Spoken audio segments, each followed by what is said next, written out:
We're going to do a task now called Top and Tail. Top and Tail is a signature New Adventures task, and it's great to make movement that's very unusual. It's great for dancers' brain and coordination.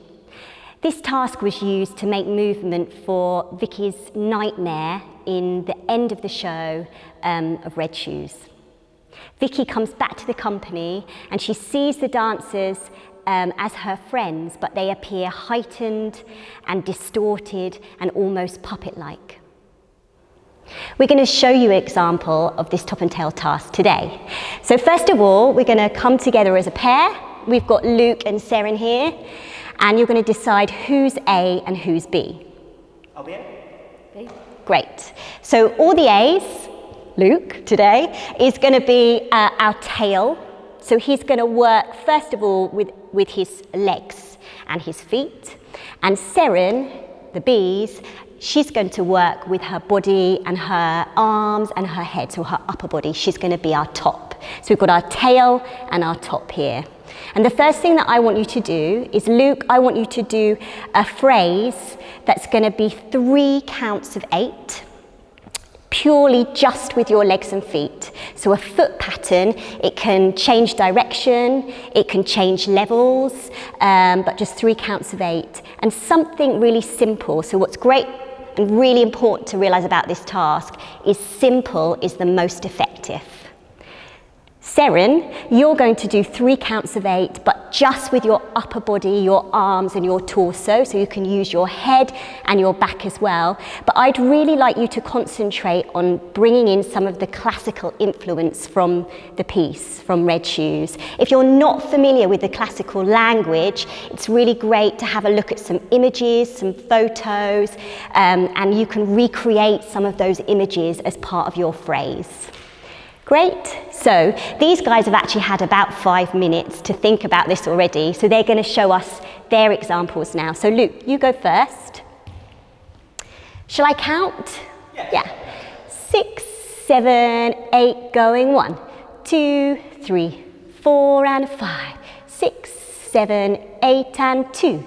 2, 3, 4 and 5. 6, 7, 8 and 3. 2, 3, 4, 5, 6, 7, 8.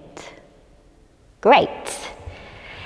Yes, quite complicated, I have to say, but it's great for us to challenge ourselves as well. Seren, you're going to do your phrase for us, so just the top. Seren's the top. Here we go.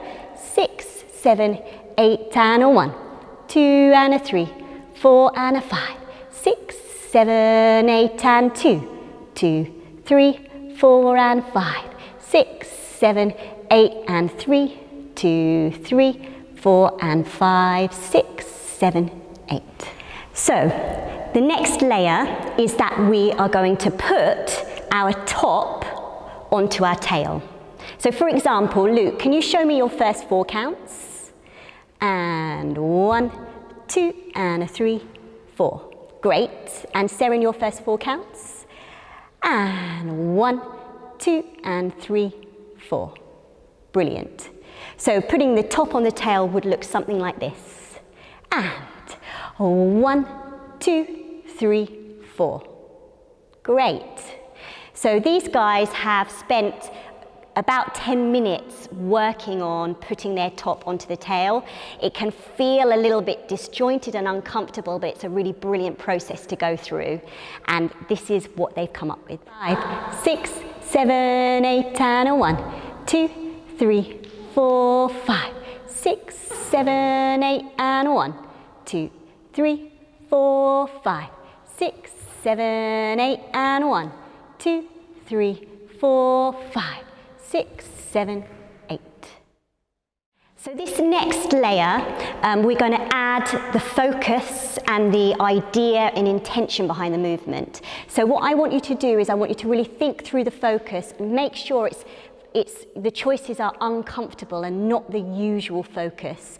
Really think about that idea of being heightened and quite threatening, and also bring to life that feeling of being doll-like and puppets, almost like something else is in control of you. Yeah? We're going to do this now also with music too, to get the full sense of the task. Ready, guys? Yeah.